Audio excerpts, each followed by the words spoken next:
Good evening. Hello, everyone. Welcome. I love this perspective at Marble House. This is actually quite nice. It's really lovely to see all of you here tonight in person and our friends on Zoom. Thank you for joining us. My name is Leslie Jones. I'm the Director of Museum Affairs and Chief Curator for the Preservation Society, and I have the distinct pleasure of overseeing the Fellows Program. And I'm very excited to welcome you to the Eaddo and Peter Kiernan Lecture this evening, which is annually named for two great friends of the Preservation Society, Eaddo and Peter Kiernan. So we thank them for their generosity and support of this evening and their years of service to the Preservation Society. This evening we have two of our 2022 and 2023 research fellows, Astrid Tvetenstrand and Dani Zhang. I'm also happy to share that we have another lecture coming up next week by our third research fellow, Ben Bowery, on August 28th. That's the Jacqueline and William P. Egan Lecture. And that will also feature our curator of objects, which is Carola Schuler. They'll be discussing Jules Allard, who was a renowned French decorator and cabinet maker, for which we believe we have the largest holdings in the world of his work. And this promoted a survey that Ben has been conducting and Carola has been very diligently assisting with based on the research that she had done previously. The fellowship program is a very important part of the Preservation Society. It helps us foster the next generation of museum professionals and leaders. And I think when you hear these two lectures this evening, you will understand why. I want to thank Catherine Moran, who is the Research Fellows Coordinator, who guides our fellows and young scholars on their journey through research, and also all of the Museum Affairs and Preservation Society staff that nurture and foster the work that they do and help guide them through these important projects. That's a good reminder for me to remind everyone to please silence your cell phones. Also, a bit of housekeeping this evening. We will have a question and answer portion after the lecture. There will be a microphone passed around. So if you'd please raise your hand, that will be passed around to you. And apologies to our friends on Zoom. You can't ask questions this evening, but I'm sure all of your interests will be addressed as a part of the lecture. We also have our upcoming lecture, as I said, on August 8th, next Tuesday, which you can reserve your space for in person and online on our website. We have our final lecture of the summer series on Thursday, August 10th. This is the annual John G. Winslow Lecture. We are pleased to share that architect and author Philip James Dodd will be stepping in as our lecturer this year, and he will present an American Renaissance, Architecture's Impact in the Gilded Age. And this is based on his book, which explores the Beaux-Arts architecture in New York City. And that too can be registered for on our website, newportmansions.org. Our speakers, Astrid Tvetenstrand, earned a PhD in American and New England Studies, specializing in American art history, 19th century history and literature from Boston University. She is a graduate of the Sotheby's MA in American Fine and Decorative Art History program and has experience working with the MFA Boston, Decorative Sculpture Museum, and the Peabody Essex Museum.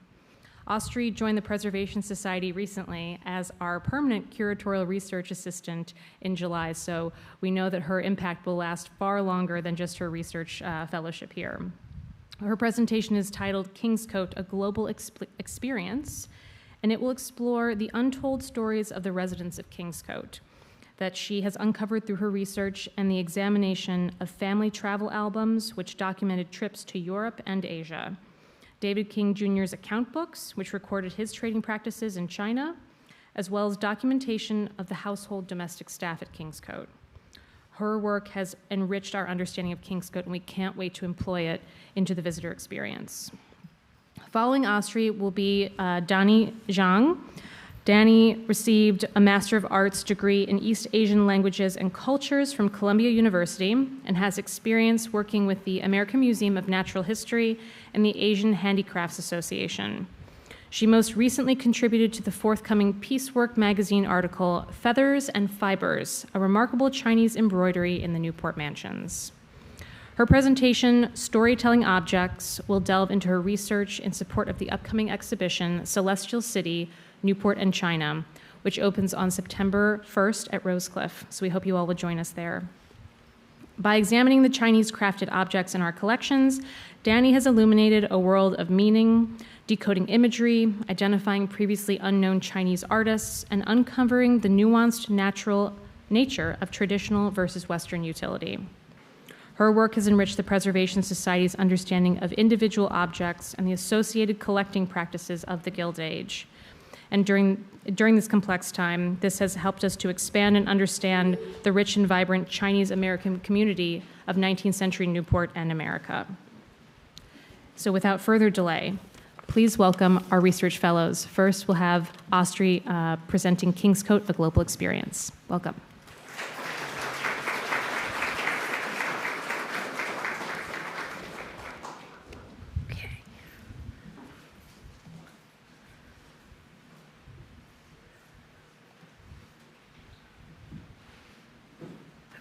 Hello.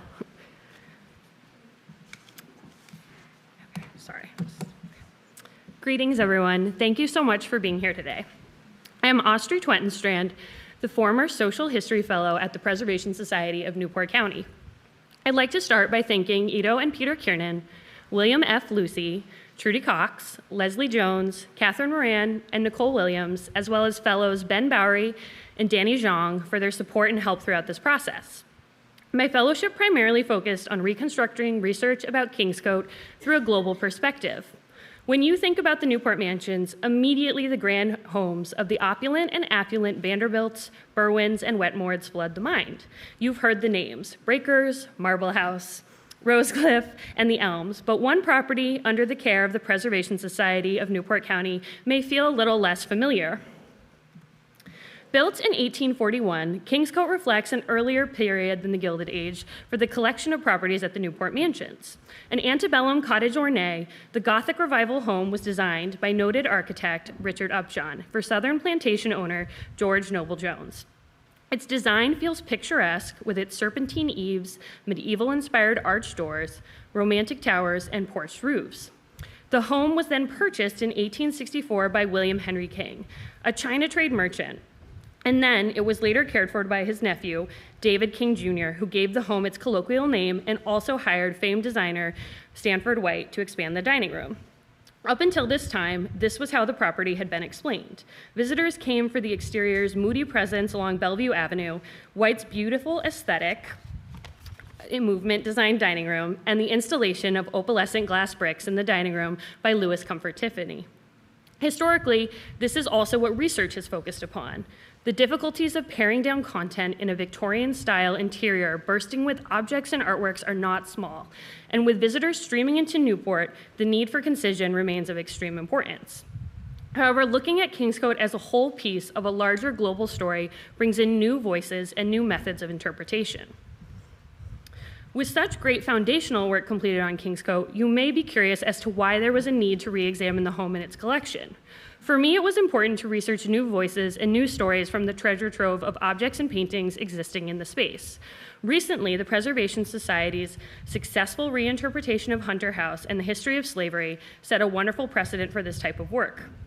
As I said, much of the previous research about the home and family has focused upon the addition completed by Stanford White.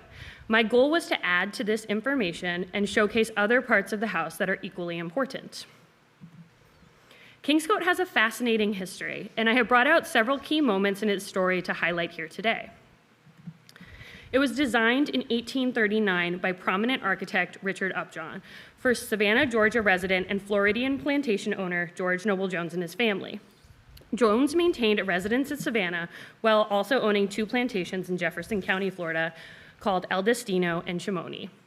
These plantations enslaved at least 64 and 130 people respectively, and their laborers financed this property here in Newport.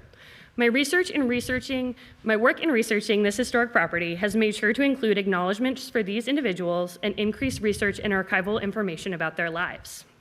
We know Southerners at this time flocked to Newport for its cool sea breezes and more palatable climate during the summertime. So much so that the area became known as a Carolina hospital because these wealthy Southerners sought Rhode Island's healthful seaside summer climate. The Jones family really greatly enjoyed their property, which at the time had views of the ocean, and they spent summers far away from the labors on their southern plantations. However, by the 1860s, with the outbreak of the Civil War, Newport was no longer a friendly place for Southerners with Confederate allegiances. As a result, the Jones family was forced to sell their home and leave for the South, and they sold their property in 1864 to the prominent and affluent William Henry King.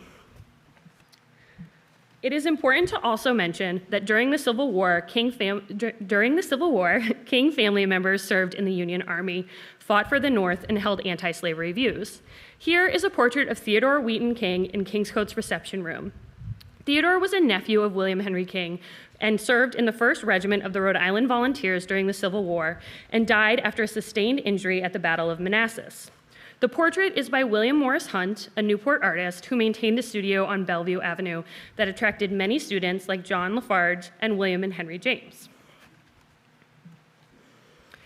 William King was a partner in Russell and Company, the largest American trading house in China, which specialized in trading tea, silk, and opium.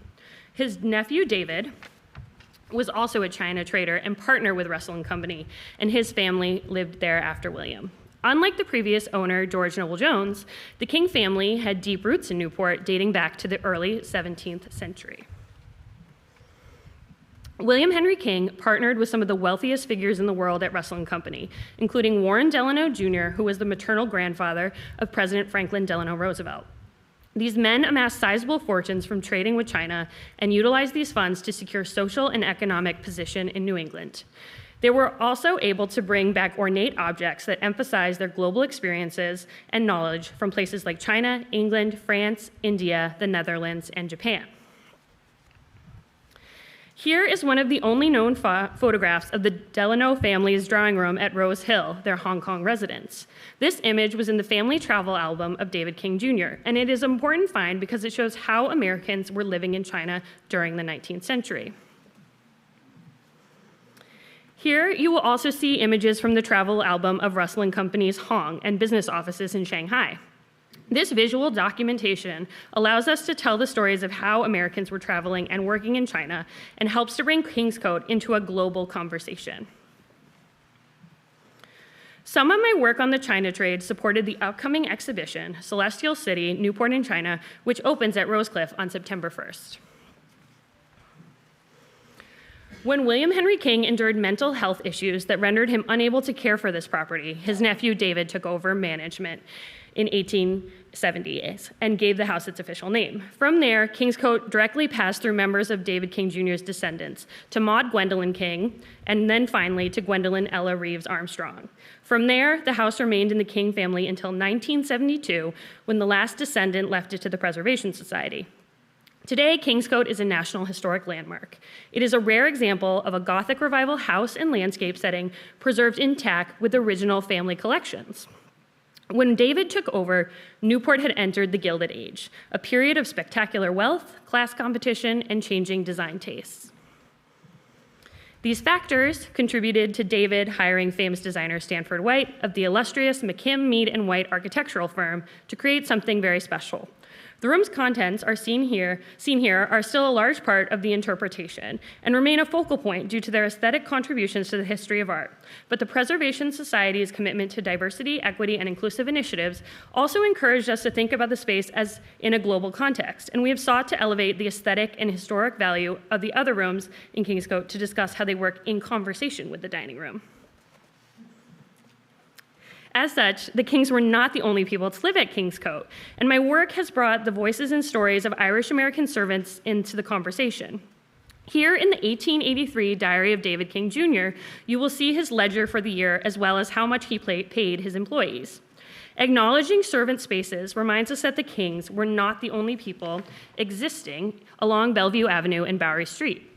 And while most of these workers turned over every 1 or 2 years, Coachman Edward Moran, 28 years old, of Ireland, and housemaid Mary McIntosh, 40 years old, of Ireland, were employed from 1880 to 1885 at $60 or $1,794 today and $538 a month, respectively. Their efforts happened in spaces within the walls of Kingscote, but their stories were no less important to the everyday maintenance and care of its histories, interiors, and inhabitants. In this spirit, my research decided to focus on a few key themes. Each time I have been faced with what to do in each room of the house, I revert to these overarching ideas: globalism, telling a cohesive story, and incorporating new voices like women as artists. The first, to tell a global story. Oftentimes, we may think of these grand homes like Kingscote existing solely in the confines of Newport's beautiful and small island community, removed from the world and happy in their bubble. Our goal has been to show the global reach of these families, the variety of styles in these homes, and the diversity of objects within these collections. In so doing, we hope that the world feels a little smaller and more accessible for members of all communities. Naturally, with so many global influences, it is easy to understand why the layered and multifaceted collection at Kingscote is actually quite diverse. With objects from Italy, China, and France, it is natural to see how this collection in particular lends itself well to researching many different cultures and their artistic contributions. My work also is incorporating two famous female artists who are related to later descendants of the kings.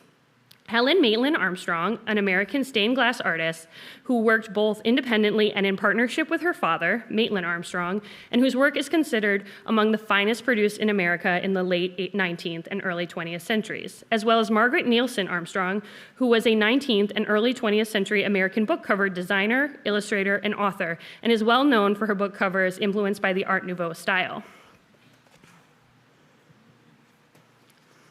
Luckily for us, Newport is home to many fabulous research institutions, making my reinterpretation of Kingscote's archive able to not only have access to new information, but also able to confirm and cite previously articulated content.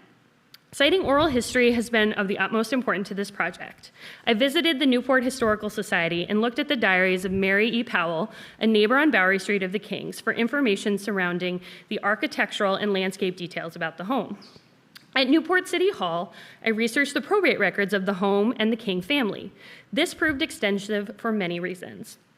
The primary of which is that William Henry King, the brother who purchased the home from Jones, experienced significant mental health issues from the 1870s on. His nephew David took over as the caretaker of the estate, and the city of Newport kept detailed records about David's stewardship over the property. However, David King Jr. did not purchase the home during his tenure, and his wife Ella bought it from the estate after both William and David passed. While this may seem like a small detail, these facts are imperative to catalog and allow us to hone in on the nuances of property ownership in Newport, as well as the agency of women who own property, as emphasized by Ella's purchase. Finally, as supporters of the Redwood Library, the King family has historically been linked to the organization, and as such, it has been an important resource for contextual information surrounding the family. Here, you will see some of my archival work in action. Two maps dated 1876 and 1907 in the collection at the Newport Historical Society visually show the change in property ownership from William to Ella. This, coupled with a 1900 special to the New York Times, which says Ella purchased the estate for $57,000 from the estate, allows us to definitively show the transfer of property over time. The collection at Kingscote has also been a primary resource I have used to investigate its story. 19th century books like Hong Kong to London or Our New Route Home from China have helped us understand what the family could have been reading at this time and how these texts could have informed their acquisition processes as well as their worldviews. Also, the Preservation Society holds the diaries of David King Jr., which have also been important to consult for context on why he made certain decisions with the dining room, how he managed the estate, and who he employed. Confirming the Preservation Society's previous research has also been an essential part of my work. Here you see the beautiful opalescent stained glass by Louis Comfort Tiffany that has consistently captivated scholars, admirers, and visitors in Kingscote's dining room. On the right, you can see the 19th century probate records confirming the maker and showing us how many glass tiles were purchased, 1,459, and their price, 25 cents. This confirmation and citation allows us to catalog important information and help scholars and other researchers who may eventually find themselves interested in building upon our work. Another important finding is that while Kingscote and the King family are unique to the wonderful collection of properties cared for by the Preservation Society, they exist within a larger network of homes and families who made their fortunes through the China trade. The Forbes house in Milton, Massachusetts holds similar aesthetics, largely due to Robert Bennett Forbes' partnership with Russell and Company, and as such, it is a great and comparable for the interiors of the library at Kingscote. The ways in which Americans brought back a global fair within their homes in New England was a confirmed practice, and having this documentation confirms our telling of these global networks as not just a one-off, but as a common American practice. Another big part of telling this global story has been to emphasize the China trade and the King family's involvement. The journals and letters of Edward King, a brother who lived across the street, have also helped us with important historical context, and this quote shows off not only how much money was involved in the trade, but how New Englanders perceived of their involvement in trading opium. Edward wrote before going to China, "The people of the East are all fond of opium, which they use very extensively by mastication and smoking. The annual sales of this article at the port of Canton have been for a few years past rising $13 million worth. The master or supercargo should not be engaged in anything of the kind, as it might endanger the ship, laying her liable to capture. Opium to the people of the East is what gin is to a New Englander. It serves to drive away care and put them to sleep." Despite these reservations, Edward and William continued to do business and profit from trade with China. The acknowledgement that the contents of Kingscote were also purchased and collected because of trading the illegal substance, opium, has also been an important story to consider. Following the money has allowed me to think about the origins of capital and its relationship with art. Europeans and Americans clamored for access to ports along China's coast and found the rules and regulations established by the Chinese government frustrating. These conflicts led to the Opium Wars, which were fought over the ability for Western countries to trade with whichever Chinese partners they desired, rather than those offered by the government. They also wanted to deal freely in opium, a severely addictive drug that the Chinese government had outlawed. Despite being illegal, Russell and Company traded huge quantities. This ravaged China's society and economy. And so, we have chosen to globally interpret the library through its relationship with China. I have been captivated by specific standout objects in Kingscote's collection and have brought them out as showpieces here today. Here is a portrait of Wu Bingzhan, also known as Hokwa, a Chinese merchant who facilitated much of the Western trade in China. He was also the richest man in China in the 19th century. He often gifted portraits of himself to his business partners, which they, in turn, brought home and displayed prominently in their interiors. There are many copies of his portraits that exist in institutions across New England. I have also investigated the large landscapes of Chinese ports that are displayed in Kingscote's library and compared them to the larger body of seascapes that exist of ports like Canton, Shanghai, and Hong Kong from the same period. Rather than speaking to these as singular pieces, I'm talking about them as they relate to the portrait of Wu Bingzhan, Hokwa, and other objects in the room. Here we can visually show how Americans grasp for access to busy ports and ships from China are seen flooding the waterway. By showcasing and drawing attention to the China trade, we are also able to discuss how Americans were not alone on the world's trading stage. Rather, they were a part of a complex economic network that spanned beyond the Northeast, and the value of trade was not solely appreciated by individuals in their ground homes. We are also asking people to eventually immerse themselves in these almost IMAX-like images and think about the library as a space to completely transport oneself to China. In the dining room, I have found research to enhance the stories of Japan, a place that the Kings traveled to, and acknowledge the stylistic inspirations that Stanford White drew from that country. The dining room gives off an otherworldly feeling. Hazy blues and greens bring in the tones of the natural world and work with motifs like dahlia flowers, petals, shells, of course, to remind us of Newport, and smaller circles to convey the outdoors indoors. These interactions with color and light would have been important daily sensorial occurrences for the King family. Warm tones are filtered through the tiles. These highlight the Japanese influence in the space, such as showcasing the inclusion of nature as seen as in the flower motifs, the use of screens and beams, and the use of dark woods, which were popular design features that came to define the aesthetic movement. The aesthetic movement was a late 19th century art style that championed pure beauty and the visual and sensual qualities of art and design over practical, moral, or narrative considerations. And artists at this time were often inspired by Asian art.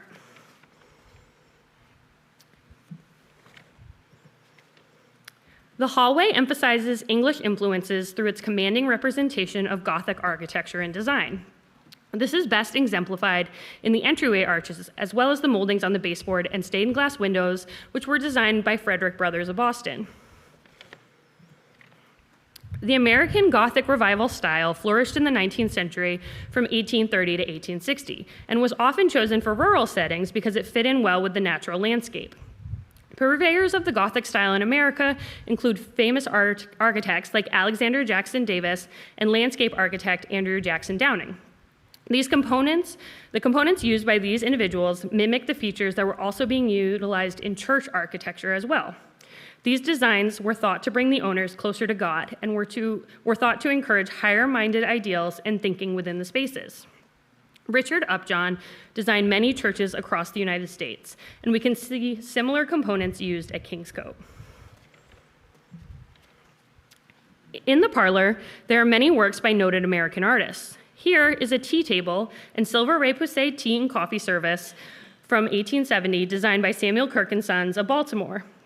Silver mined in the American West as silver lodes made big silver sets like this possible. While the objects are American, the tea would have been imported from China and India. Also included is a portrait of Anna Maria King. This portrait was completed by her cousin, famous artist Charles Bird King, who became well known for his images and studies of indigenous people in the American West. King was popular during his lifetime and was heavily influenced by his training at the Royal Academy in London. The portrait on the right is of Maud Gwendolyn King, a daughter of David King Jr. It was completed by a female artist, Mariette Leslie Cotton. Cotton maintained a primary studio in Paris and also worked in studios in London and New York, and ran in the same circles as famous artists like William Merritt Chase. She represented the society woman as an artist, and as a result, many of her portraits focused on wealthy figures like the kings. In the drawing room, you will see a continued intertwining of Chinese and American cultures, but framed with a French aesthetic lens. Salmon-colored upholstered furniture was produced by popular French designer Léon Marcotte, who operated international showrooms in Paris and New York. The French aesthetic kept up with the Gilded Age fashions popping up along Bellevue Avenue in houses such as Marble House, Chateau-sur-Mer, and others. Marcotte also designed the wallpaper to match and created a holistic aesthetic experience. Marcotte's furniture designs are collected by some of the most famous institutions in the country, like the Metropolitan Museum of Art in New York City. As of now, I have completed research on the first floor of Kingscote and have made the trek up the stairs to research its fabulous spaces. Here, I will investigate the potentiality for an aviary, as one of the rooms that is currently closed off is thought to be a former bird sanctuary. I will also look into the fabulous work of women in preservation and think about how properties like this at the Preservation Society would cease to exist without the tireless efforts of women. Finally, I aim to bring forth and highlight the artworks created by members of the King family, like these watercolors by Edward Maitland Armstrong, a 20th century resident of the home. I want to think about these beautiful creations as more than merely hobby products and as contributions to the canon of art that were inspired by the beautiful landscapes of the Northeast. Thank you so much for your time. Thank you. It has been a pleasure to present here today. I hope to see you all at Kingscote very soon. Thank you.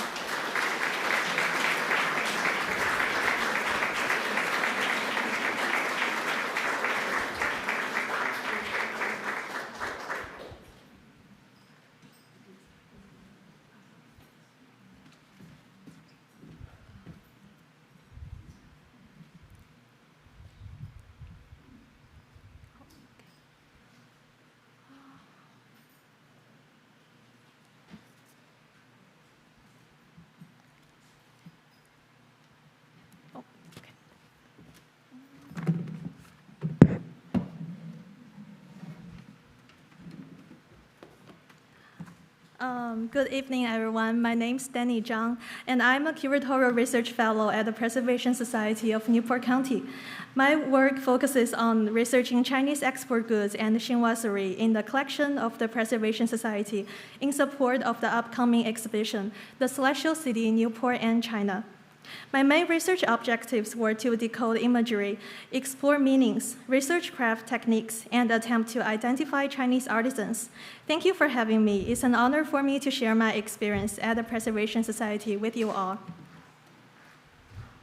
Okay. First of all, I would like to briefly introduce our exhibition, The Celestial City, Newport and China, which will open on September 1st at the Rosecliff Mansion. It was curated by Dr. Nicole Williams, our curator of collections. My research is in support of the exhibition.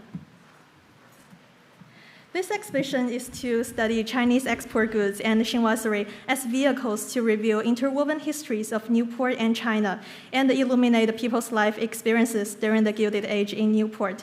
To accomplish this goal, we examined treasures acquired by Newport merchants in China, Chinese-styled artifacts made in the States and in Europe, illuminated lanterns and photographs of Chinese suffragists speaking to American women, historic photographs of depicting Chinese immigrants establishing new lives in Newport. Beyond objects, the exhibition also aims to explore China's deep influence on Newport from the 18th century through the Gilded Age, and to build a connection with the descendants of early immigrants. So how did I help with the exhibition? I'm very lucky to get the opportunities to study closely with objects and accumulate hands-on experience. My focus was on objects held mainly in the collections of Kingscote and Chateau-sur-Mer. I studied these objects on site as well as in the conservation studio. This study included porcelains, jadewares, embroideries, lacquerware, ivory artifacts, etc. I focused on decoding imageries, their meanings, and the decoration techniques. Believe it or not, a large amount of imagery is actually based on Chinese legends, novels, and opera stories, which added so much fun and excitement to my research process, as well as providing more research avenues to explore these objects that have been in Newport for a long time. The study of interpreting Chinese opera images is rather a niche in the States, so I'm very grateful that the Preservation Society not only provides the research opportunity, but also offers abundant objects for me to explore. In addition to the object research, this exhibition also reached out to the descendants of the local Chinese community. This process shed some light on the Chinese community of Gilded Age Newport and let us know these early period Chinese immigrants constituted a significant part of Newport's history and lifestyle, which had often been previously overlooked.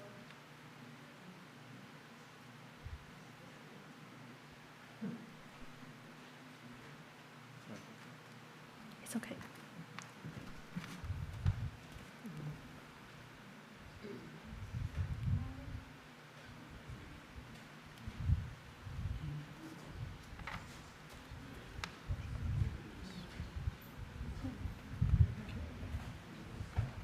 Should I?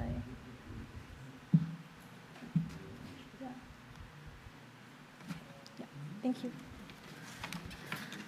So during the late 19th to early 20th century, there were more than 70 Chinese-owned businesses.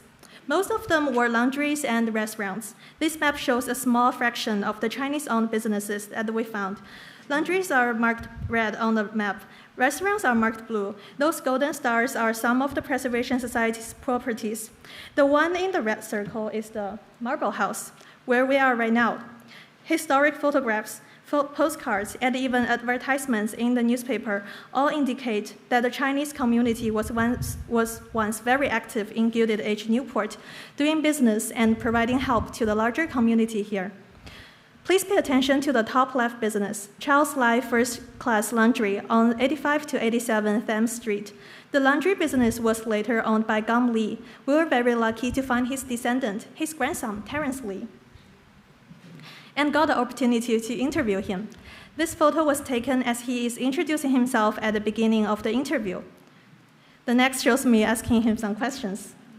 This photo was taken when he stood across the street from the location of his grandfather's business, which is no longer there. The address is 85 Thames Street, right behind the Cardines Field nowadays. It was a very touching interview. By listening to him talk about his childhood, his memory of the family, and the effort to trace his Chinese heritage, we gained a deeper understanding of the life of Chinese immigrants at that time. We don't have time today to show you the interview video. However, you will be able to view it in the exhibition. Now, let's move on to the objects. I'm going to introduce my 4 favorite objects from the exhibition. Let's start with something silky. This is an embroidered fire screen or standing screen with bird and flower motifs owned by King family at the Kingscote. The title leads to an interesting fact, which is differences in its function of use. In China, this kind of screen is a standing screen. It could be used as a decorative object in rooms to divide the space and look beautiful. Well, as the image shows, in the West, families like the Kings use it as a fire screen in their drawing room. One object ended up being used so differently due to very different living habits in the East and the West. Let's zoom in on the embroidered panel of the screen. Now we can better see exquisitely embroidered bird and flower motifs. In the Song dynasty, which is 10th to 13th century, the bird and flower design was already well established and was especially popular as a painting genre among literati. It further developed with different styles and techniques during the Ming and Qing periods, which are from the 14th to early 20th century. In this piece, bird and flower motifs are so lively, vivid, and have vibrant colors. As our textile conservator Heather Hodge indicates, a dozen colors of silk yarn were utilized to create the design, consisting primarily of satin stitches with some couching stitches and packing knots.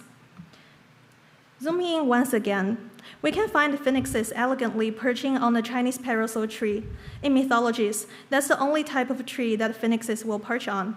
Next to the phoenixes, peony flowers are blooming. 2 magpies are frolicking on the top. Above, the sun is hidden behind the clouds. Below them, 3 little egrets perch by the water. In feudal China, egrets were a symbol of the successful career path to officials. Together, they represent prosperity, auspiciousness, and joy, indicating a peaceful and flourishing society where people live happily. By using this design, the artisan expressed the yearning for a life full of happiness and good fortune. Its collectors, the Kings, might be unaware of that meaning and admire the motifs per se, since they were lovers of birds and even maintained an aviary at Kingscote. The back of the embroidery panel shows how the artisans cleverly utilized these yarns that were once fixed to the embroidery stand. Now, these yarns are all tied up to mount the embroidered panel to the wooden frame. The artisan, Li Ailian, embroidered both her name and her title on this piece, as well as her seal. I'm the first person who translated them into English, so now we know the identity of this female artisan and more information about the object is and will be unfolded. The first 2 characters, 女使, is an honorific title for women, meaning female master. From it, we can tell that she was a famous and well-established artisan. Also, her embroidery techniques were outstanding. Although no more personal information about Li Ailian has come to light, I found other embroidery works that were made by her. I'm going to show you one of them. This piece was sold at Beijing Poly International Auction House in 2010. It is an embroidered 4-panel screen. On this piece, we can also find her title, name, and her seal. In addition to that, there are many different seals embroidered on this piece. Traditionally, only high-level paintings and calligraphy works by literati include seals.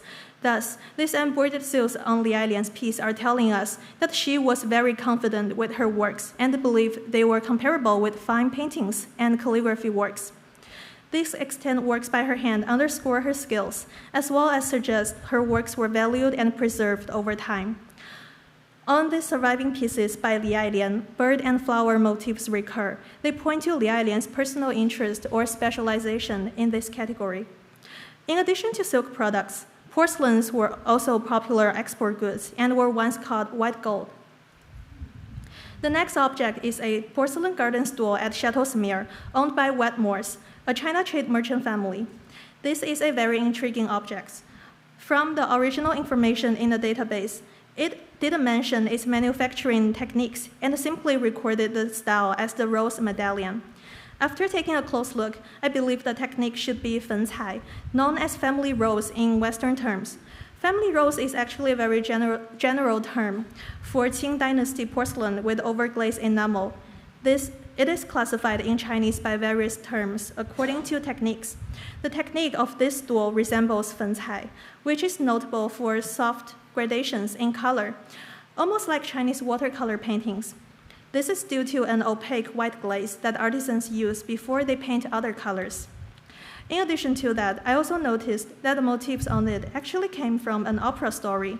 The artisans cleverly utilized each side of the stool to show one episode from the story. The story title is Romance of the Western Chamber, which is a very classic love story in China.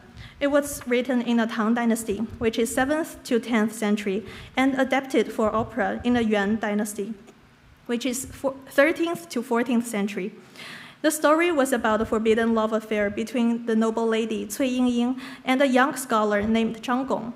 Their love went through a lot of hardships, but finally came to a happy ending with the help of Cui Ying's maid, Hongniang. The maid's name, Hongniang, is now synonymous with the word matchmaker. Nowadays, if you say Hongniang in China, people will think you're referring to the matchmaker instead of this character from the Romance of the Western Chamber. There won't be enough time for me to go through all the episodes today, but I would like to show some of my favorite sections of the stool. The first section shows during the ceremony at this Buddhist temple, Zhang Gong tried his best to show himself off and to get Cui Ying's attention. However, Cui Ying and her maid Hongniang were quite bothered by him and were like, "Where did this cloud come from?" However, Zhang Gong didn't think that way. He believed that Cui Ying was totally obsessed with him and thus became more complacent. This is a hilarious moment in the story. In the scene, we can see Zhang Gong holding the tassel of his hat, trying to make himself look nice. On the left, Cui Ying and Hongniang are whispering to each other, probably laughing at Zhang Gong. I also love this section very much. Every figure is vivid and dynamic, like they are performing on the stage. This section tells that Miss Zhang, Cui Ying's mother, found out about the love affair. She got furious, but had to reconcile to keep her daughter's reputation. So she told Zhang Gong that only if he did well in the metropolitan exam and earned himself a position at the court would she allow them to marry. In the scene, Cui Ying is seeing Zhang Gong off to the capital very sadly because they don't know when will they see each other again. Zhang Gong's right arm is slightly reaching forward, as if he will be going that way. Cui Ying's right hand is pointing to Zhang Gong's direction, while her left hand is raised at her chin, as if she wants to retain Zhang Gong and is wiping her tears. Hongniang is holding the farewell wine in her hands, and her body is slightly leaning forward to the lady, as if she is comforting her and telling her, "Don't worry, he will come back as soon as possible."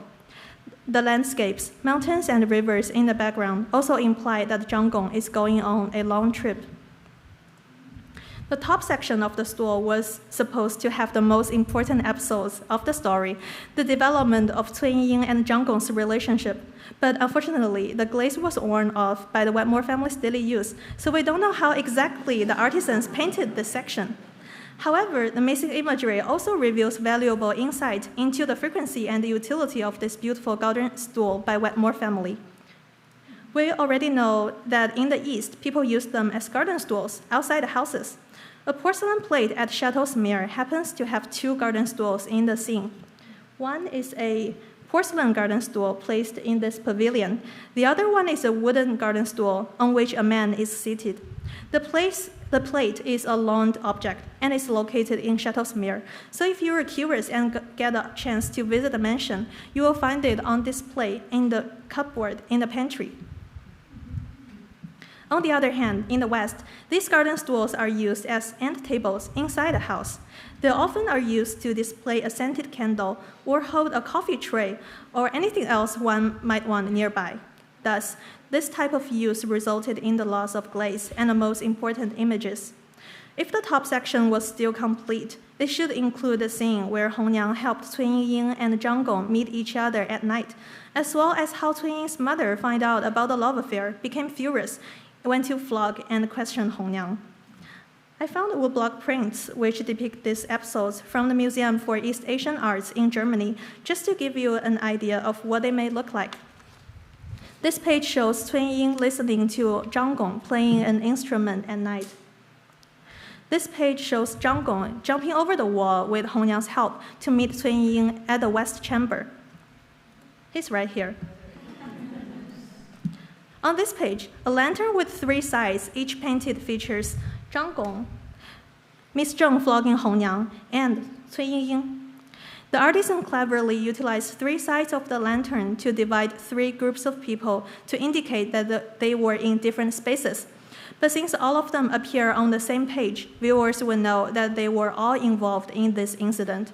Why did Miss Zheng flog Hongyang? It's because of these 2 people right here. Now I would like to show you a clip of Hongyang from the opera, which is also an episode from the missing section on the porcelain stool. This clip tells Hongyang helping Zhang Gong to meet Cun Ying at night, which is a very classic clip and often is performed independently.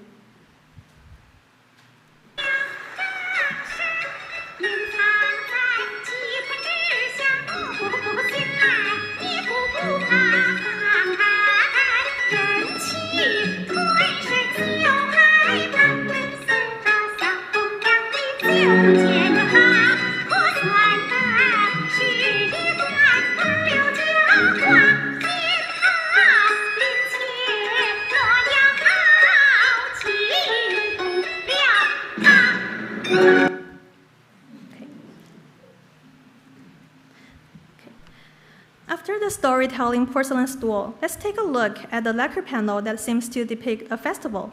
This large panel is one of the 7 lacquer panels installed in the breakfast room at the Elms. According to the examination by the former chief conservator Jeff Moore, they were probably made in Canton as export goods and were shipped to France after they were made. It dates from the late 17th to early 18th century. Jules Allard and Sons of Paris, the notable interior decorating firm, acquired them from Paris for the Berwin family, the owner of the Elms. This panel depicts a leisurely summer day in the garden of the residence of a nobleman with his wives and children, which somehow echoes the summertime of Berwins, who enjoy the same leisurely time with families in their residence by the water.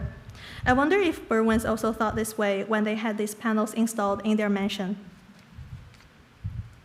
In the center, the first group of figures is dominated by the male in the middle. He should be the owner of this place. The master is in a summer outfit and holds a fan in his hand. His head is slightly bent and pointing the fan toward the child. He seems to be scolding the child for being too naughty, while this little boy is running towards him energetically and doesn't seem to take his words to heart. Behind them, a servant is bending his back and holding a wine bottle, waiting for the master's order. In front of the first group of figures, the second group features 2 little boys playing with lotus flowers in a pond, which made me think the scene on the lacquer panel possibly depicts the Qixi festival instead of what the database described as figures strolling and conversing within elaborate pavilions. The Qixi festival is a Chinese traditional Valentine's Day, celebrated on July 7th on the lunar calendar. This festival originally centers around young women who would gather together in the evening and worship the moon for ingenuity and dexterity. What these 2 little boys are doing was a popular activity for kids on the day of the Qixi festival, according to a book written in the Song dynasty. On this day, parents would buy lotus flowers or leaves and let children hold them in their hands to imitate a clay baby figurine called mohele. It was believed to bring good fortune to women for giving birth to healthy descendants for their families. The group on the right is comprised of 2 adult females and a child. They're talking to each other and walking towards the master on the bridge. Both of the females hold a fan. The one on the left holds a feather fan, while the other one holds a folding fan.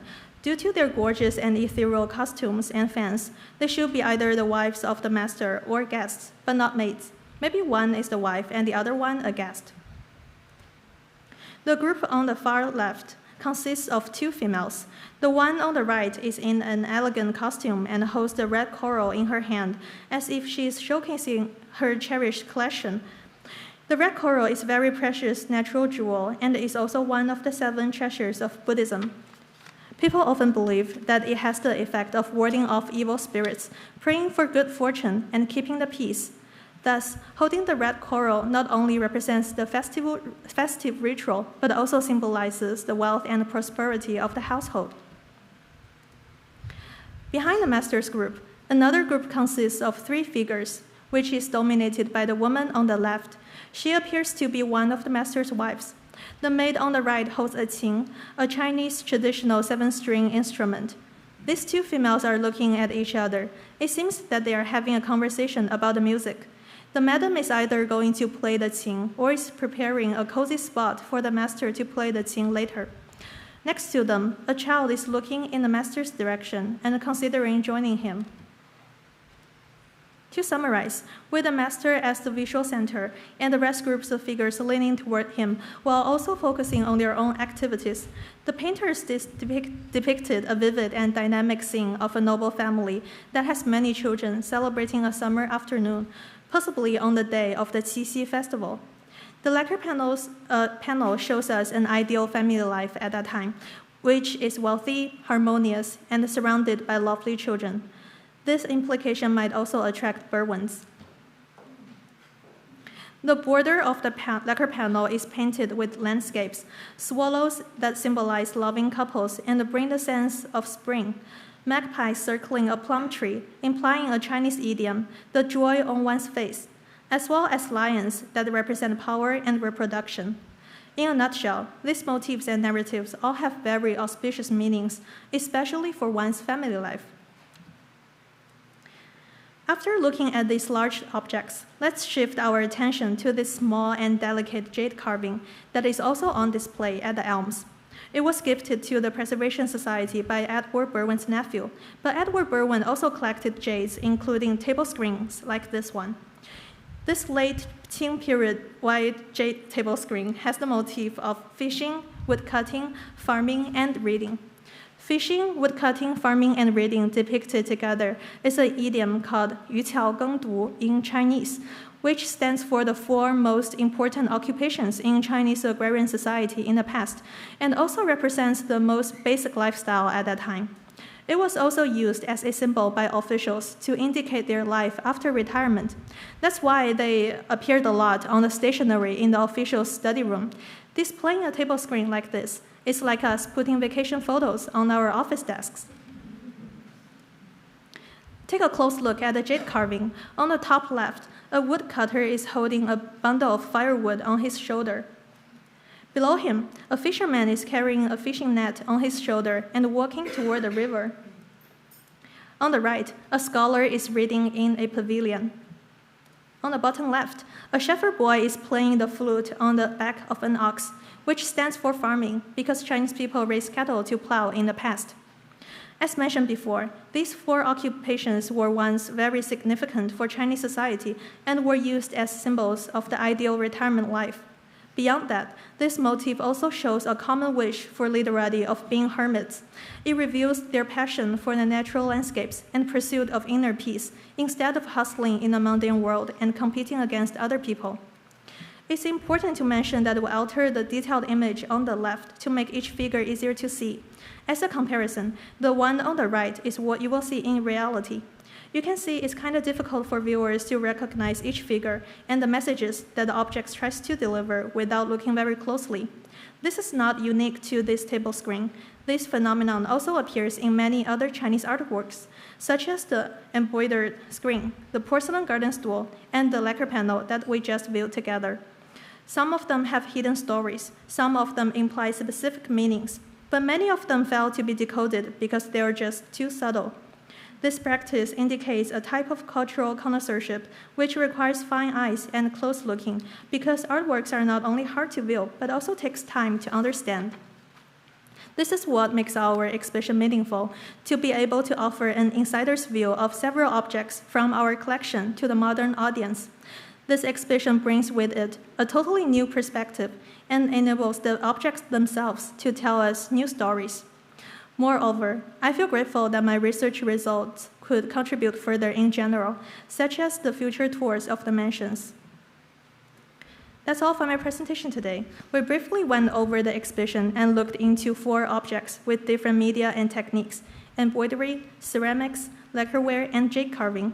Again, our exhibition, Celestial City, Newport and China, will take you to the 18th century through Gilded Age Newport and explore that interwoven history of Newport and China. We will use various media of art to tell stories from successful China trade merchant families to the Chinese immigrant community and to the woman suffragists led by Newporter Alva Belmont and her Chinese allies and heroes of suffrage movement, Mabel Lee and Grace Typhoon. We look forward to seeing you at the exhibition. In the end, I would like to extend a special thank you to our presenting sponsor, Sante Center for Natural Healing. I would also like to thank Barley Tree Experts, Bank Newport, and all of our other generous supporters. I would also like to send my special thanks to William F. Lucy, Chairman of the Preservation Society of Newport County, Judy Cox, CEO and Executive Director of the Preservation Society of Newport County, Eaddo and Peter Kiernan, lecture sponsors, and all of the sponsors and supporters of the Residential Fellowship Program. Without you, I could not stand here to present my research. I also would like to say thank you to Leslie, Nikki, Catherine, Heather, Carola, Victoria, and staff at Preservation Society, as well as Dr. Bing Huang, Assistant Professor at Providence College, and Terence Lee, the descendant of Gum Lee, the Chinese businessman. Without your help, my research process would not be so smooth and fulfilling. Again, thank you everyone for being here and listening to Astrid and my lectures. I hope you all had a great evening.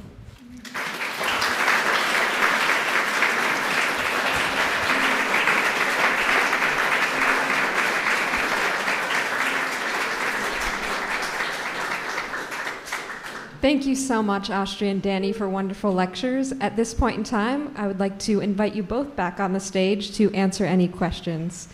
So please feel free to raise your hand, and me and my colleague over on the other side will come around with the microphone.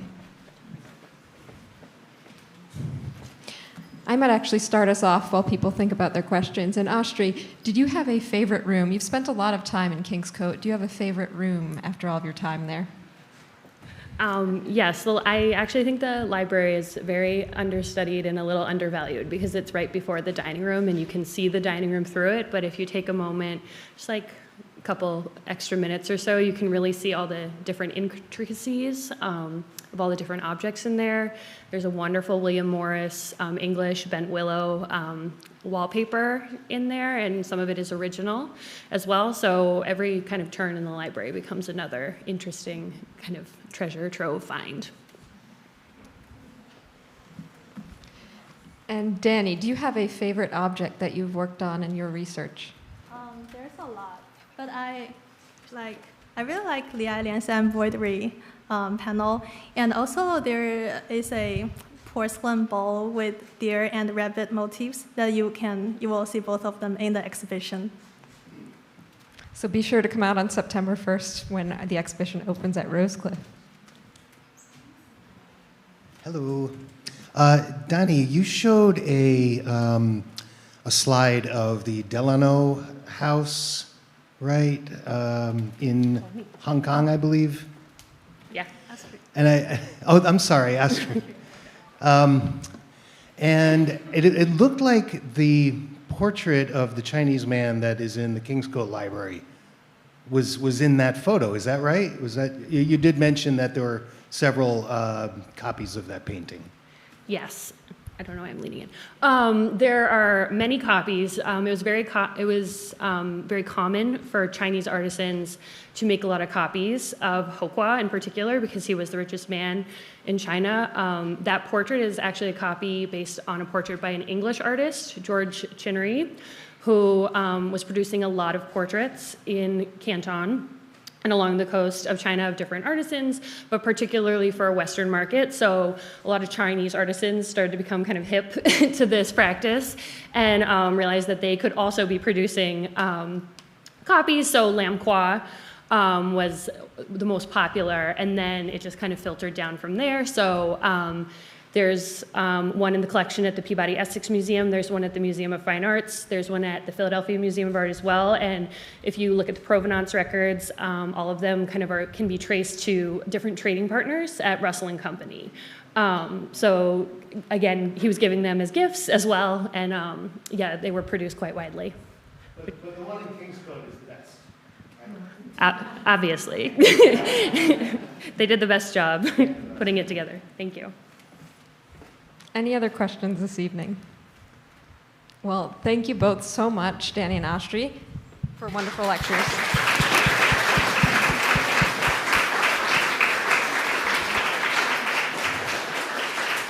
And please do join us next Tuesday, August 8th, for the Jacqueline and William P. Egan lecture right here back at Marble House. Thank you so much to our audience in person and online.